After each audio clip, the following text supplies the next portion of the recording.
ebigambo bya hadithi.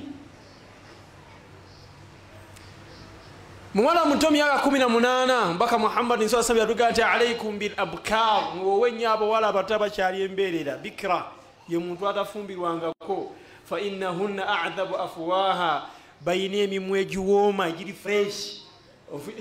A'dhabu ahadithi ntufu Musnad ibn Majah, fa innahunna a'dhabu adhabu kyechintu eki fresh nga kiwoma, bayine emimwe giwoma. Hadithi eliriddawa hadithi ntufu eri mu Sunan ibn Majah.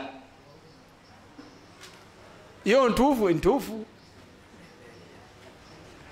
ate nzivuunula eyo bwogenda mu hashiya ala ibn Majah, ekitabu kivuunula Sunan ibn Majah, n'ogyetegereza mulimu abamanyi bagivuunulawo nga balaga waliwo abagiteeka ku ngulu nga bwolaba ngivuunulidde.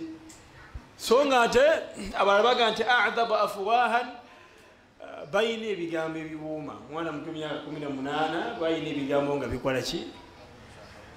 Bayina ebigambo nga birungi nga biwuuma, nga bigambo byetoowaze. Alaikum bil abkar, munoonye ku bawala abato abakyali embeerera. Fa innahunna a'dhabu afwaha, bayina ebigambo ebiwooma oba bayina emimwa egiwooma. Si byange nze nkulagiridde ekitabo nenkulagira ne hadithi gyekola ki, negamba nti wa antaku arhama, ate baagala nnyo okuzaala. olumutuuse waka talina na bwongo bwakufuna mpeke, mpiso, kawetas, agira ku mission yakukola kiki, yakuzaala. Kyebayita natku kitegeeza okukasuka. Kati abaana bano abakasuka olukasuka yinza okugagana myaka nga 6 nga omwinamu abaana 4 oba 5. Kuba waliwo abasajja nga balungi, bazaaze balungi nga tamulinda na kulwala. Ofunye bulungi, tamulinda na kulwala nga yazizzaako ki omwana omuki omulala. Ombakisa naga nti wa arudha bil yasir, ate abawala abato be bagamba okuwoowa be basinga n'okusiima ekitono. Wabula ekigambo ekyo okusiima ekitono kirina enzivuunula 2. Enzivuunula esooka giteeke ku bakadde baffe abalwadde ba sukaali ne puresha.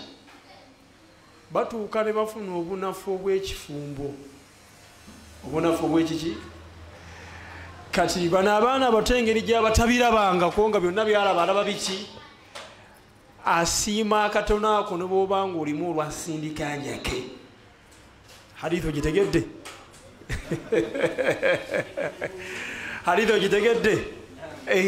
Obuze buddalasa kusoma. Wa arudha bil yasir, nga bategeezaamu okusiima akatono ne bw'oba ng'olimu olwansindika ndake. Genda mu kitabo kiyita batya? Genda mu hashiya ala ibn Majah, jabisanga waawo. Otegedde bulungi? Enzivuunula ey'okubiri wa arudha bil yasir, basiima nnyo akatono nga bategeezaamu akameeza. Kugamba ye nga bwali ekitono kimumala, ne bwe basharyanga nto nemumala, ne bwe banusu kanaana kamumala, ne bwe n'omutwala mu kawooteri nga ka 15,000 y'olukuta abamaliriza, ne bw'omutwalanga mu KFC alabanga gwa mututte e Dubai. Ofunye bulungi? Asiima n'ekiki? Asiima n'ekyo ekitono. Yeno hadithi si ey'olwaleero, naye ngireese okwongera okutangaaza wali. Omuwala muto alaikum bil abkar, omuwala muto ayina emyaka 18, omusajja azze nga naye muvubuka ayina emyaka 32. Muwala 18 ate omulenzi, omuwala 18 ate omusajja ayina emeka azze na 32 ku luno omusajja tulese muvubuka. Anfunye bulungi? Wabula najjirako akawuka. ddiini agiina, empisa aziina, wabula aliga kaki, aliga akawuka. Kayite ku nnaku oyagala ofunye bulungi, kayite ku nnaku okola ki, kwoyagala. Abange oyo naye omuwe muwala. So hadithi eyo erina obuzibu sanadan wa matina. Hadithi eyo erimu obuzibu hatta ne mu bayizi baayo gye yava ne mu bigambo ebyo ebimu biyimuko buki. Wabula la shakka tewaliyo okubuusabuusa nti omuntu yandibadde afumbirwa oba yandibadde awasa omuntu alina eddiini alina neki n'empisa. Ekyo tewaliyo wakikola ki, naye waliwo ebirala ebirina okulunduulibwa okujjuuliriza ebimeka ebibiri ebyo. Umar ibn Khattabi radiyallahu anhu yagamba nti anna Umar, tulingidde hadithi yaffe esooka, yagamba nti anna Umar ibn al-Khattab, sahaba gubayita Umar ibn al-Khattab radiyallahu anhu. Tuyingidde mu ddalasa kati butereevu, tutandika okusoma hadithi yaffe ekola ki, esooka. Hadithi eva ku sahaba gubayita ibn Umar. Ibn Umar hadithi gyali mu kusoma oba gyali mu kutugamba agisoma ku kitaawe gubayitaani, gubayita Umar ibn al-Khattab radiyallahu anhu. Mufunye bulungi, ekyo bakiyita ye riwaaya, yenjogera ya hadithi ng'omuto asoma ku mukulu. So nga ate waliwo ebitabo byawandiika ng'omukulu asoma ku muto. Riwayatul akabira anil asaghir. Omuntu omukulu katugeze nga Umar radiyallahu anhu ng'asoma hadithi ng'agisoma ate nga ku mutabani we. Nga gwe bw'onoosoma ku seeka nga muto nga n'okumuzaala omukola ki. Waliwo ebitabo byogera ku ekyo. Era obujulizi ku hadithi ezifaanaganako bwe zityo nga hadithi ya jassaasa. Hadithi yaki ya jassaasa eri mu kitabo bakiyita batya, ekitabo bakiyita Sahih Muslim. Hadithi ya jassaasa eyo ojja kulaba ng'omubaka Muhammad sallallahu alaihi wasallam hadithi eyo yagisoma naye ate ng'agijja ku sahaba. Yali hadithi ng'omubaka Muhammad sallallahu alaihi wasallam agiwuliriza naye nga gwagiwulirizaako ye sahaba. N'akuŋŋaanya n'abasiraamu n'abayita n'abaga nti olwo nanyumiza hadithi erimuko ku bintu bye nali nabagamba ku musajja gwe bayita Masiihi Dajjal. Hadithi eyo oba ogyagala ejuliza ebitabo biri eby'omuntu omunene okusoma ku mutono. Mu bujulizi abamanyi bwe baleetako nga bawandiika ebitabo ebyo bateekamu ne hadithi ya jassaasa. Jassaasa kyeki? Kyali kisolo nga kimbega nga kibege oba kisolo kimbega kibeera ku nyanja kyekibegera Masiihi Dajjal amawulire agakwatagana ku nsi kuno. Mpanvu tuligiraba omulundi omulala. Emanyikibwa n'okumanyikibwa hadithi ya jassaasa. Umar ibn Khattab radiyallahu anhu, ibn Umar asoma ku kitaawe gwe bayita Umar ibn Khattab radiyallahu anhu agamba nti hina ta'ayyamati Hafsa, mu kaseera muwala we gwe bayita Hafsa bwe yafuukira namwandu min Khunais ibn Hudhafata as-Sahmi. Hafsa yali afiiriddwa bbaawe gwe baali bayita Khunais ibn Hudhafa as-Sahmi wa kana min ashabi nabii sallallahu alayhi wa sallam fatuwaffiya bil Madina. Era sahaba yali omu ku basahaba b'omubaka Muhammad sallallahu alayhi wa sallam n'afiira e Madina. Fakhtalafa, abamanyire baawukana ku nsonga. Abamu ne bagamba nti yafa oluvannyuma lw'olutalo lw'e Badiri, ate abalala ne bagamba nti yafa oluvannyuma lw'olutalo olw'e Uhudi. Wajazama Ibn Abdul Barri alaga nti yafa rahimahullahu ta'ala, yafa oluvannyuma lw'olutalo lw'e Uhudi. Ne bali nabo bagamba nti yafa oluvannyuma lw'olutalo lw'e Badiri, nabo bayina ensonga era zeetaaga omumwalimu okuddamu okuzikola ki, okuzirabako. Naye ekyo si kyekikulu. Bwe yamala Umar radiyallahu anhu okufiirwa oyo abaani mu Luganda mukoddomi we Umar ibn al-Khattab radiyallahu anhu bwe yamala okufiirwa mukoddomi we gwe baali bayita Khunais ibn Hudhafa as-Sahami eyafiira mu kibuga ekikulu Madina. Mu Bukhari mulimu nti yafiira Madina. bwe yamala okumufiirwa قال عمر بن الخطاب رضي الله عنه عمر بن الخطاب رضي الله عنه قال فلقيت عثمان بن عفان نيسان صحابه بيت عثمان بن عفان رضي الله عنه فعرضت عليه حفصة نمغamba nti mbadde nsaba ompowere muwala wange ono gwe bayita Hafsa. Onfunye bulungi? Abamanyi bali abagamba nti sahaba oli yafiira Badiri baga nti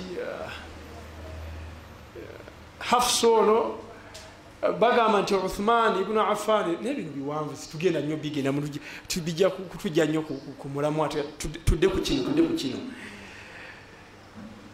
Umar ibn Khattab radiyallahu anhu n'akwata ekkubo n'agenda ewa sahaba munne gwe bayita Uthman ibn Affan radiyallahu anhu n'amugamba nti mbadde nsaba owoowe muwala wange gwe bayita Hafsa. Jukira nti Hafsa abatakyali bikira, abatakyali ki, abadde n'omusajja n'okufa n'akoze ki. Uthman bwe bamugamba ebigambo ebyo n'amugamba nti sa anzuru fi amri, so nga nziwulidde era insha Allah nja kuzitunulamu. Nja kuzikola ki?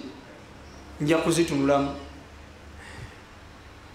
Nga tuyimiriddeko katono awaliwo ebyokuyiga bina oba bisatu. Ekyokuyiga ekisooka, omuntu ng'ayina muwala we nga akuliridde oba ng'ayina muwala we nga yeetaaga okufumbirwa, kya buvunaanyizibwa omuzadde omusajja okusituka n'anoonya omuntu gw'alabamu obulungi okumuwuwa. Anti kyekiri mu hadithi.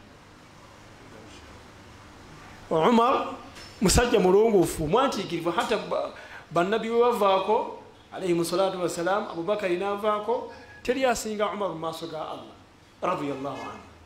Musajja mulongoofu yeenyigiddemu okunoonyeza muwala we omuki omusajja. Ofunye bulungi?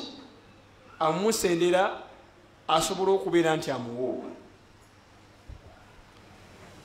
Naye omuzadde ennaku zino abantu baagayaliridde ebintu ebyo, abaana abasinga bagenda okubaleetera omusajja nga ekyamazima nga omuzadde kiri leeti okubeera nti okyalina ne decision gyokyasobola okukola ki, n'okuwabula kw'osobola okuwabula nga tekukyasobola kukola kiki, kuyamba. Ofunye bulungi?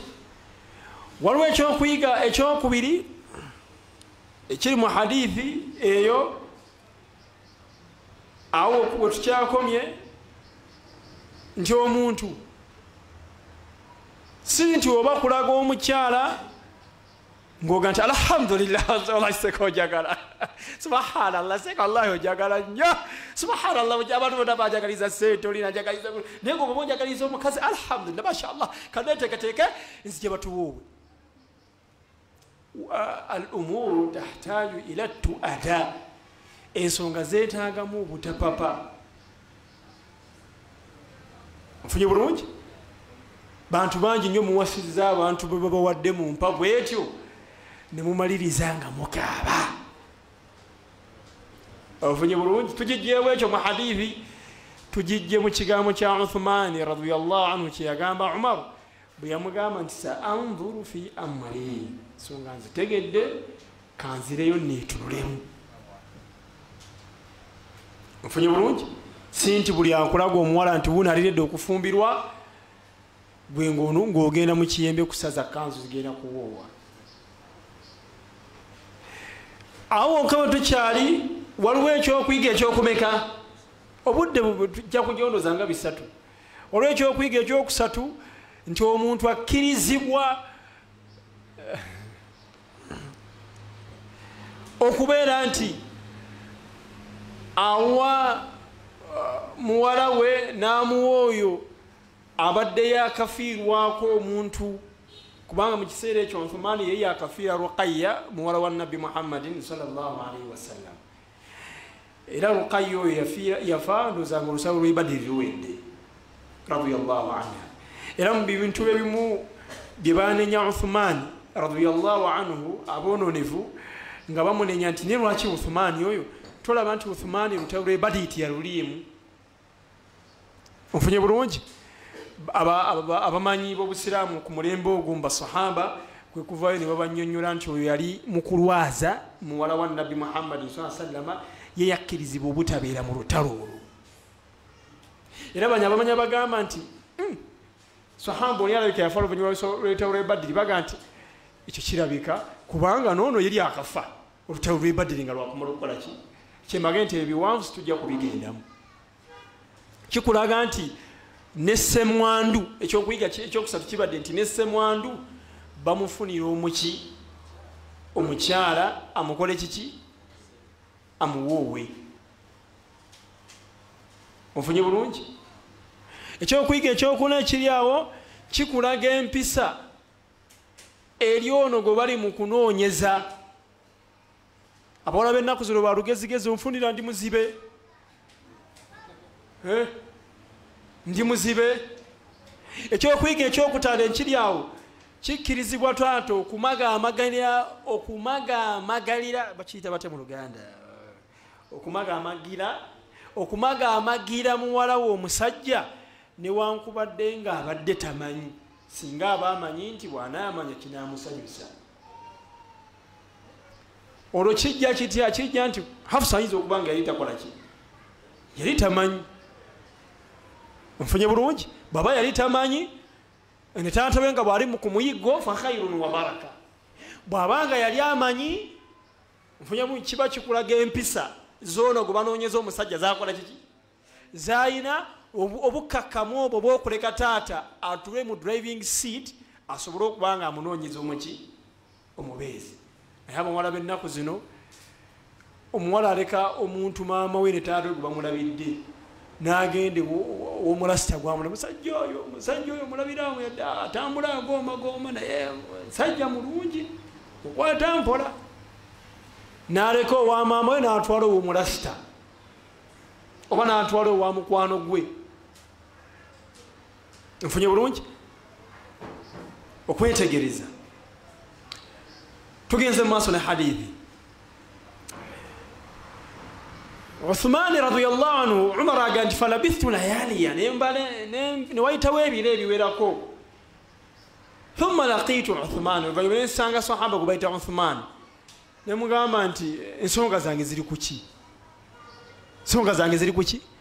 Hei, nakugambye nfunira omuntu, nagambye nti muwala wange njagala omukole ki? Muwase. Uthmani n'amugamba nti qad bada li alla atazawaja yaumi hadha. Muganda wange, essaawa zino siriredde kuwoowa, essaawa zino siriredde kukola kiki? Kuwasa. Waliwo ebyokuyiga bibiri. Wano ekyokuyiga ekisooka nti singa baba baganye omuwala gw'owadde omuntu amuwoowe, tefuuka mpalana, beematira, yeetukuza. Nfunye bulungi? Agaana atya omuntu oyo, n'agaana omukyala hajati ajjudde, atava ni mu niqaab, tambulya kwa dhikaari, assa tasbih. Omuntu asobola okugaana. Era kyekimu n'aluga omuwala n'agaana sheekhe bamugaana. Muganda wange, bagaana sahaba nga togamba sheekhe. Ono agaana ani? Agaana sahaba. Uthmani si sahaba, gwagaana si sahabiya.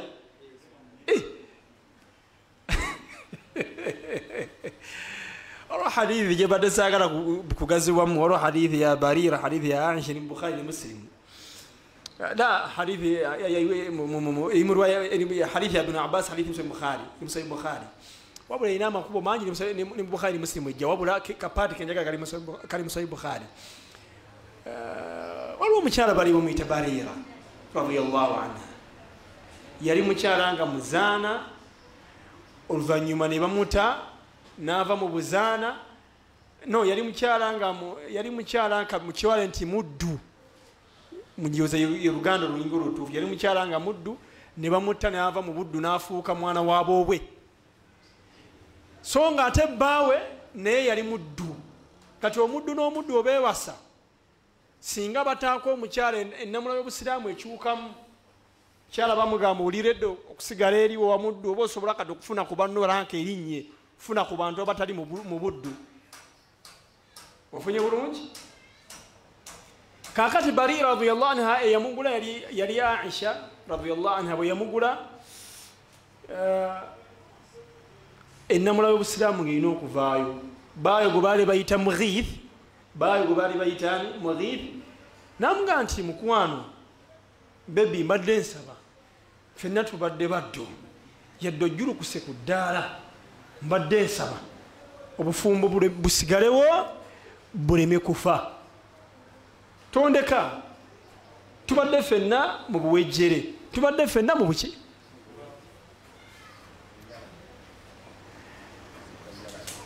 Barira n'agaana nti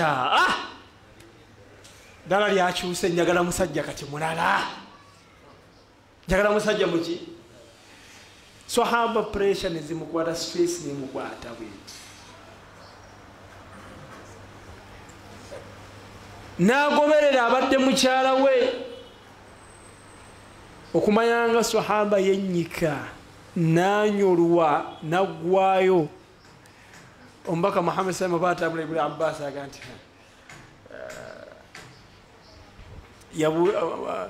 yabuuza Ibn Abbas nti ala ta'jabu gwatewuunya min hubbi gwatewuunya mukwano Mughitha gwayina eri abadde mukyala we Barira.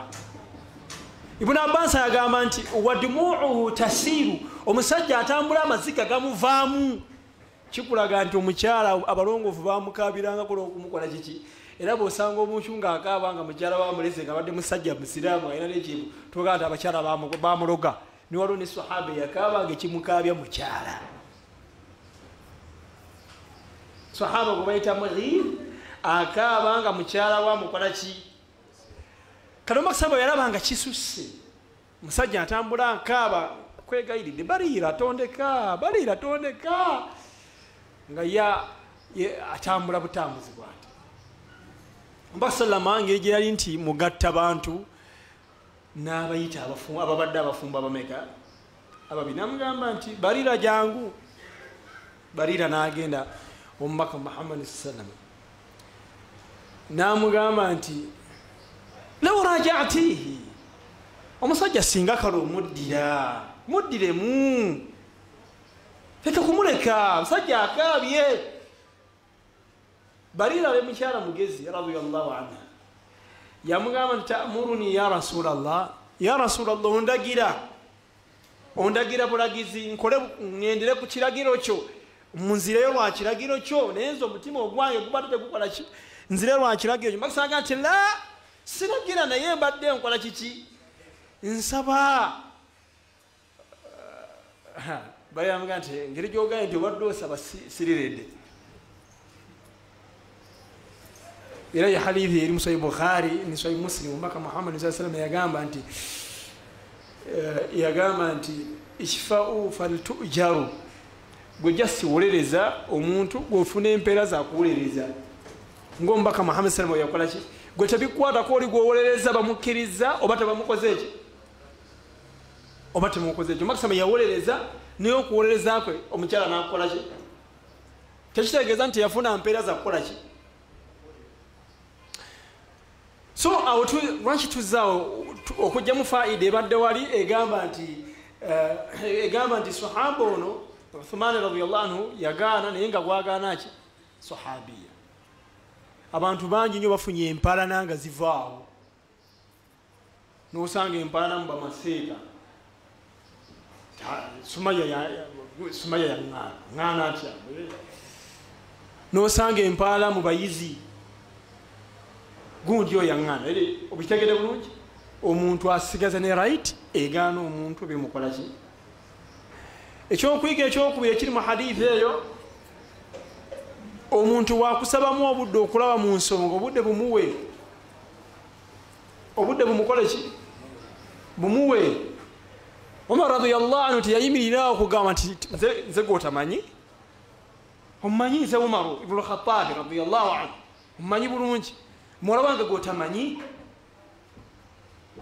ofunye bulungi hadithi tugenda nayo mu maaso Umar radiyallahu anhu Uthman bwe yamala omugamba nti siri redde agamba nti thumma laqitu Abubakar Siddiq radiyallahu anhu nensinkana mukwano gwange Abubakar Siddiq radiyallahu anhu nemugamba nti owange Abubakar in shi'ta Abubakar bw'oba oyagadde zawwajtuka Hafsata binti Umar bw'oba oyagadde muwala wange bayita Hafsa muwala wa Umar nze mwennyini akuyimiridde ano mu maaso nga mukuu wange omuwoowa abo abasajja bameka taata amututte wasooka kati amututte n'omusajja wokumeka awo waliwo ekyokuyiga nti taata tokoma ku musajja atya omu gezaako n'abaki n'abalala bwe yamutuukako Abubakar Siddiq radiyallahu anhu Umar agamba nti falam yarji ilayya shay'a teyanziramu yadde ekintu yasirika busirisi bwe yagadde Hafsa mukuwa n'omuwoowa Umar radiyallahu anhu Abubakar radiyallahu anhu yasirika buki Umar ibn Khattab radiyallahu anhu agamba nti fakuntu awjada alayhi nawulira bubi ze taata w'omuwala Hafsa nawulira bubi yampisa bubi nnyo n'okusinga Uthmani kye yankola n'aŋŋamba n'anjatulira naye okunsiriikirira kyankosa ne kinkosa agamba nti falabithu layaliya ne wayitawo akaseera bwe kaayitawo thumma khatabaha Rasulullahi sallallahu alaihi wasallam n'ayogereza Hafsa nti ayagala kumuwoowa nga tuyimiriddeko katono ku hadithi awaliwo ebyokuyiga ebirala bibiri kale olw'obudde ekisookera ddala okkirizibwa okusitula muwalawo n'omutwalayo wa Dr. Jemba yadde mufumbo n'omugamba nti mbadde nsaba omuwoowe kuba Umaru mu kiseera ekyo yali musajja mufumbo Abubakar radiyallahu anhu yali musajja mufumbo ekiseera ekyo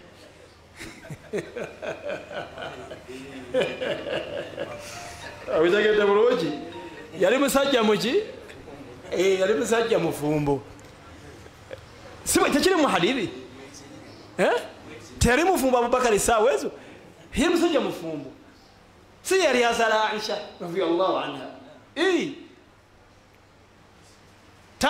taata osobola okusituka nga omuntu alina okuwasiza omukyalawo muwalawo ng'ate ayinayo ekigere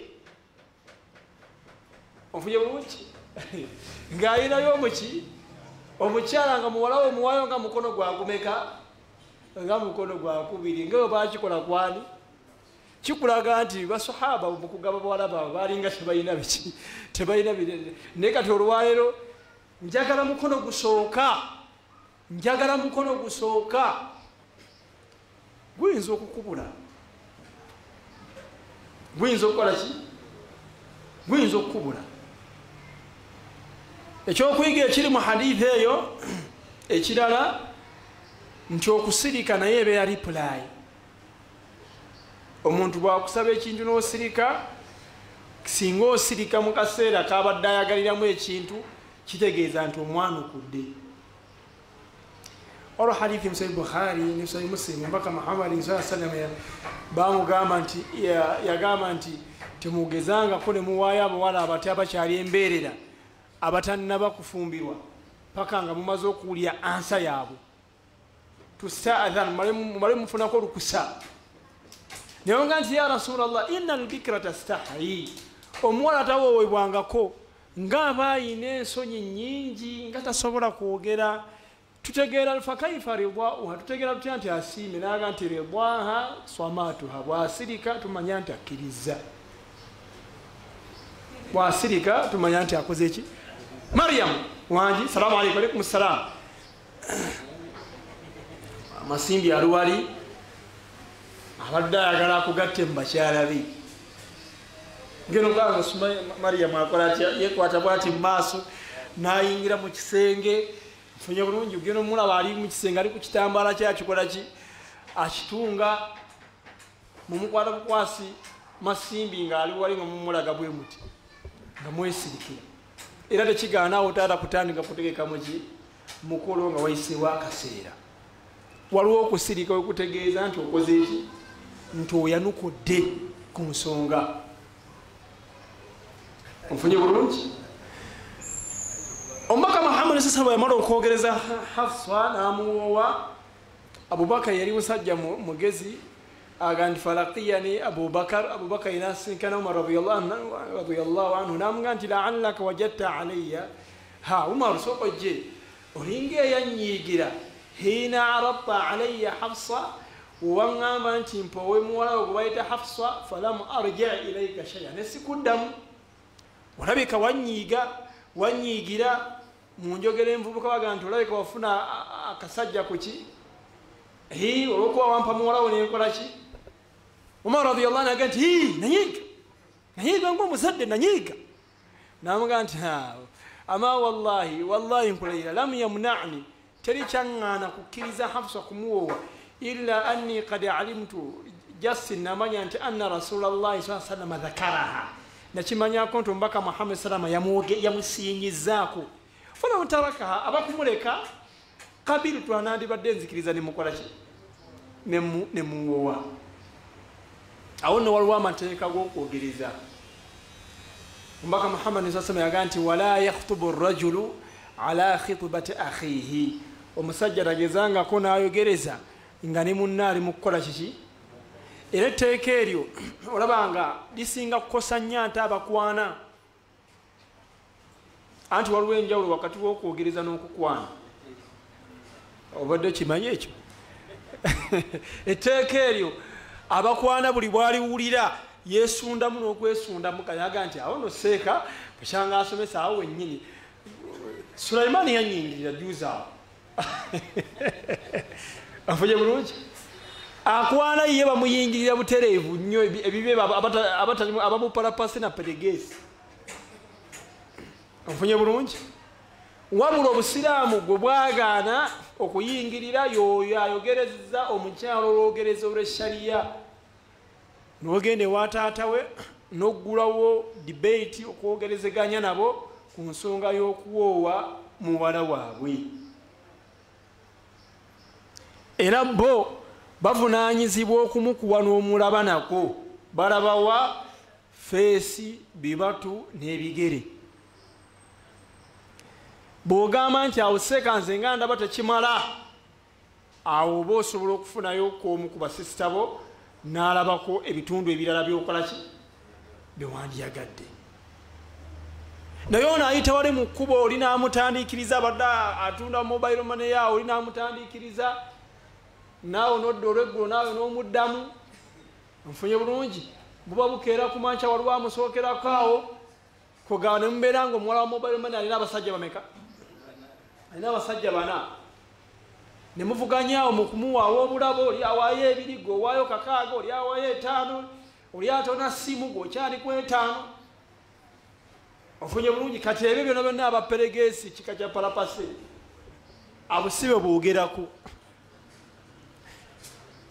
wabula omuntu akkirizibwa okumenyawo omuntu mu kwogereza omukazi mu mbeera nnya zitujja okukomako olw'obudde hadithi eyokubiri tusobodde kugiraba obudde tebutuganya omuntu dirwakkirizibwa okumenyawo munne mu kwogereza omukazi bwetugamba omukazi tegeezaamu n'oyo namwandu omuwala omuntu atafumbirwangako tutegeezaamu n'oyo mutallaka n'oyo gwe baagobye nga idda ye ekoze eki nga idda ye yaggwako nfunye bulungi oli eyafiirwako namwandu ye bamwogereza indirect nfunye bulungi wabula idda bweggwako olwo osobola okumwogereza direct mubyawudde ebyo omuntu akkirizibwa okumenyawo omuntu mukwogereza mu mbeera mmeka embeera esooka okuba nti omuntu eyasoose okuteekayo empapula ewa taata si musajja musiraamu si musajja muki ate nga mumanyi nti Haji Kamadi tawoomeddwa nsimbi bitooke bye bigwa fenna omutonzi ali ako omutonzi ali ako ebyo mugenda mubinyumize Saudi obwo busosoze bw'Abawarabu obwo nze ndi musajja musiraamu naye nsaaga busosoze bw'abaki saaga busosoze bw'Abawarabu abo oŋŋamba otya nti kakati nze ndeko omusajja avuga kawundo afunye bulungi agenda kunzirugaliza olujja lwonna lwa bintu gwangaye nti ŋŋende ne Sulaimaani atalina ssente kakati gwe omusiraamu bw'oba omanyi nti omuwala oyo mulungi era ng'akukoleranga ekitawaanya Haji Kamadi ssente ng'oziyina oba n'obanga obadde toziyina tekikugaana kusituka kugenda kuteekayo mpapula yadde John yakusooseeyo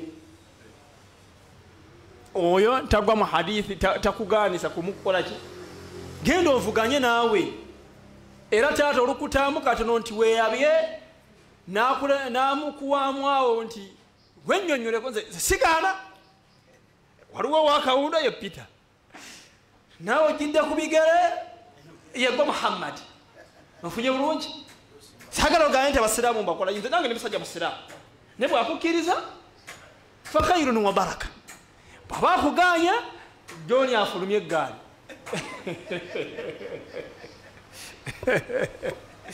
kakati awo obusiraamu ga nti okay bw'abanga muzeeyi afaanagana bwatyo olutuula ku Sumaya bw'oti ng'otandika okusumulukuka ebigambo by'omukwano enkuba ntono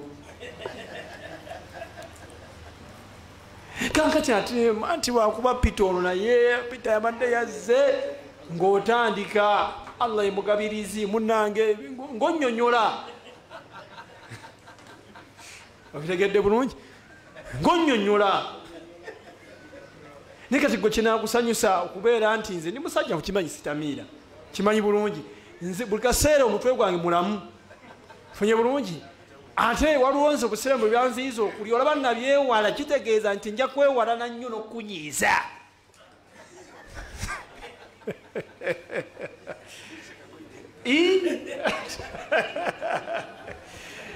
waliwo omulyango gwa khitwa gw'okwogereza mulyango mulamba mulwakuba nti omuba musoma obufumbo obuzibu mwina mmwe Allah basaasire nti abasomesa obufumbo bwonna bigambo byabo biyiiye baba naatandika okubisoma nga bijja ku mbaka Muhammad sallam bigenda kubangwira naye musoma obufumbo mu mbeera yabwasenga bwe buzibu omukola ki naye omunaatandika obusoma mu mbeera ey'obusiraamu bwenyini nga bubeera bugenda kubangwira era baseeka bonna bonna mutashayikhin abeeyita baseeka n'abamuko kubatanoonyereza bwe baba basomesa obufumbo ateekawo bwongo obwo mukazi we kyeyamukoze waka kyaleeta mu ddalasa naye omusango omufumbo baabu mulyango mulamba gusomesebwa n'okwogereza mulyango mulamba n'empisa z'okwegatta mulyango mulamba Sheikh Nasruddin Al-Albani alina ekitabo kiyitibwa Adabu Zifaf yawandiika ku nsonga ezo zonna n'atuuka n'okubuulira obukodyo butya nabwo buliko ahadithi enywevu Sheikh Nasruddin ze yaleetera mu kyo kye Adabu Zifaf obukodyo hatta ne sitayiro zennyini nnyini obusiraamu buzirinako ahadithi enywevu bwe munaatandika okusoma obufumo nga mubusomanga obusiraamu obukola ki mugenda kuba bwesi naye kati mugiramu omubusoma mu mbeera yabwasenga sekatyo abukyalo obulungi yalina eriiso bwaliti obufumbo obusiraamu bulina ebitabo nga bitongole ku nsonga za bufumbo nze lumu nasengulako ebintu by'omusajja ali mukwano gwe muwarabu ne musanga alina ekitabo ky'obufumbo baali bakiyita alhayatu zawjiya walharakatu romasiya olwo kiwuliddeko ekyo nalina dokita mukwano gwe muyita doktor maali nanga ekitabo kino kikutonedde alhayatu zawjiya walharakatu obulamu bw'ekifumbo n'obukodyo obwa romansi yali musajja buwarabu nakwata ekitabo ng'abadde akiyina muki ng'abadde akiyina mu maka ge nabika newoka nkiira ekitabo ekyo ashahid kyekyenyagadde ebyo nti oli bw'abanga taata yayitika esente zisobola okukola kiki gweobanga ozze ng'oli mukalu tolina sente genda weebuuze ku Dr. Jembe bigabo bino babiweta batya ngenze mu lutalo mungenze mu lutabaala ge nti wetabooti ne booti ofunye bungi Hafsa munnyonnyole ayinza okuyitika n'aleka owakawundo yadde alina ssente n'atwala mu gwe omuteeko ogwokubiri wakkirizibwa okumenya weeyakusooka mu kwogereza singa obanga obadde tomanyi si kwenfuula abadde tamanyi ng'obadde tomanyi bw'obanga obadde tomanyi awo then okusalawo kudda eri muwala yalondamu nga bwekyalabika mu hadithi mu Sahih Bukhari ne Sahih Muslim mbaka Muhammad la mu Sahih Muslim si Bukhari tedi mu Sahih Muslim mbaka Muhammad sallallahu alayhi wa sallam waliwo omukyala bali bamuyita Fatima yayogerezebwa abasajja babiri ofunye bulungi mbaka samaga nti amma Abu Jahm oli Abu Jahm yakwogereza ali bwati Muawiya aya bwati omukuba yayita ina ssente omulala akuba nnyo abakazi afunye bulungi genda ofumbirwemu Usama n'agenda nfumbirwamu eyandibadde owokumeka owokusatu so obwo bulungi busobola kufunikibwa mukazi singa kisinkana nga tebakola kiki nga tebamanyiganye omuteeko ogwokusatu wakkirizibwa okumenyawo omuntu mu kwogereza okuba nti bamuganye dayirekiti n'okwata empapula n'ozitwala mu maka g'abantu ne bagamba nti ne bwakaaba omusaayi ositumuwa mukazi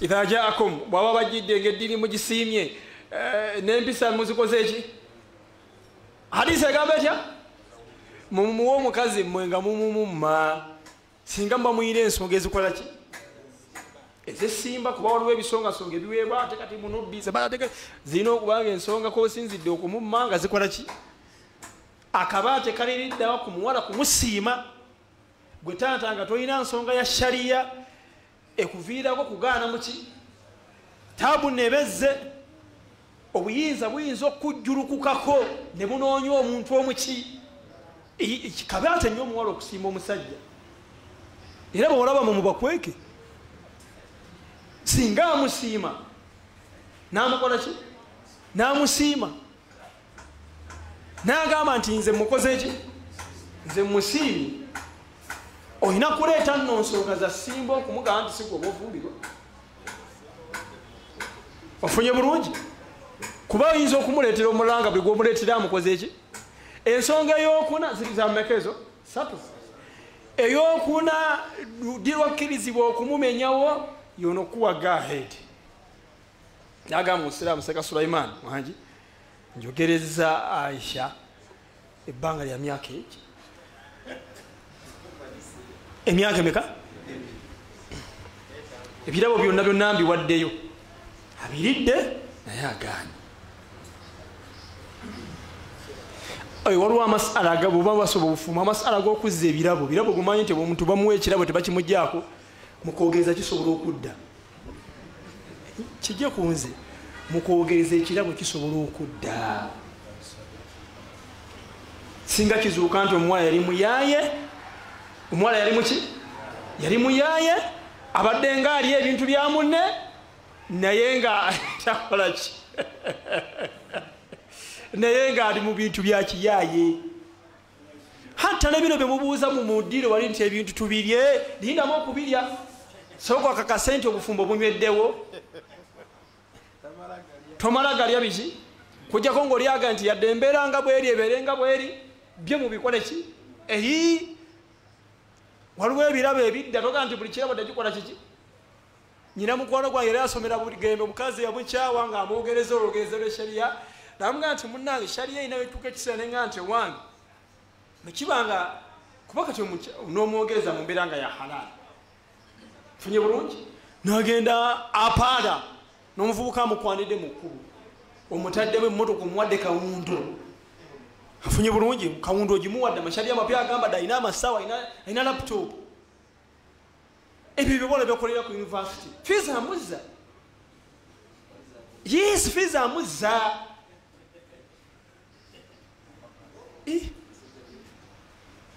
mbadde bakuba ku bananige nti inna allaha malaikatahu yusalluna ala nabi ya ayyuhalladhina amanu assalamu alaykum wa rahmatullahi wa barakatuh wa alaykum salam wa rahmatullahi wa barakatuh mane mukusonyiwe nange mbadde wedda seka sagala mukoonako naye obudde bannaye bwebwo tubakubiriza kujjumbira darus biidhinillah mukkirize kutatwala budde bungi tusabe mukadde waffe Dr.